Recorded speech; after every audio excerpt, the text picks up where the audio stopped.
Yosef Ces kambing hitam Danu. Fakta baru kasus Subang terungkap, pengacara curiga ada pelaku lain yang disembunyikan. Meski kasus Subang perlahan membuka titik terang, dari pengakuan Danu yang menyerahkan diri, ternyata tak serta-merta pihak pengacara Yosef gentar. Pengacara Yosef yaitu Rohman Hidayah mencurigai tujuan Danu menyerahkan diri untuk menjadikan 4 kliennya yaitu Yosef, Mimin dan 2 anak Mimin Arikhi dan Abi sebagai kambing hitam. Sebab menurut Rohman Hidayat, pengakuan Danu yang disampaikan kepada penyidik hingga kini dibantah seluruhnya oleh Yosef. Bahkan istri muda Yosef, Mimin Mintarsih juga membantah terlibat dalam pembunuhan ibu dan anak di Subang. Rohman menilai ada kejanggalan dari penetapan tersangka terhadap 4 kliennya, yakni Yosef, Mimin, Arikhi, dan Abi. Menurut pengakuan Danu, dirinya melihat Yosef menyalakan mobil Alphard di hari kejadian. Momen itu dilihat oleh Danu saat membantu mengangkat jasad Tuti Suhartini ke bagasi mobil. Namun Danu mengakui bahwa dirinya tidak melihat siapa yang memarkirkan mobil tersebut. Kalau yang markirin gak tahu, tapi yang starter Pak Yosef, kata pengacara Danu, Ahmad Taufan. Rohman Hidayat pun mengungkap fakta bahwa keempat kliennya itu tidak ada yang bisa mengendarai mobil.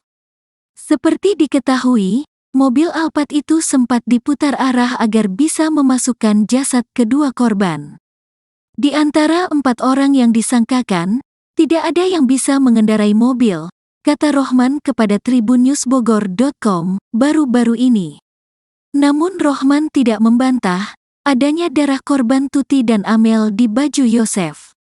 Itu dari cipratan air, dia tidak ngelak, itu dia akui. Apa yang faktanya dia akui? Itu Ari bercampur darah, ujar Rohman. Bahkan menurut dia, kliennya itu ditahan berdasarkan bukti darah itu dan pengakuan Danu.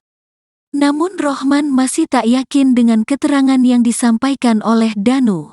Sebab menurut dia, Danu sudah pernah membuat keterangan yang sama di Polres Subang 2 tahun lalu. Tetapi dia cabut lagi karena keterangan Danu pada saat itu bohong.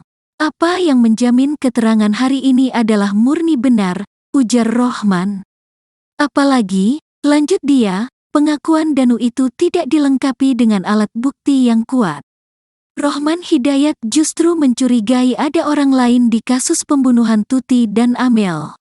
Tinggal sekarang diuji apakah benar keterangannya, atau mungkin saja ada orang lain, terus disebutkan Pak Yosef, tandasnya.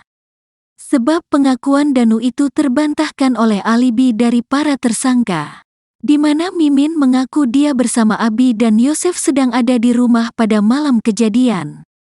Pun dengan Arikhi yang tidur di konter handphone, dan disaksikan oleh 2 temannya.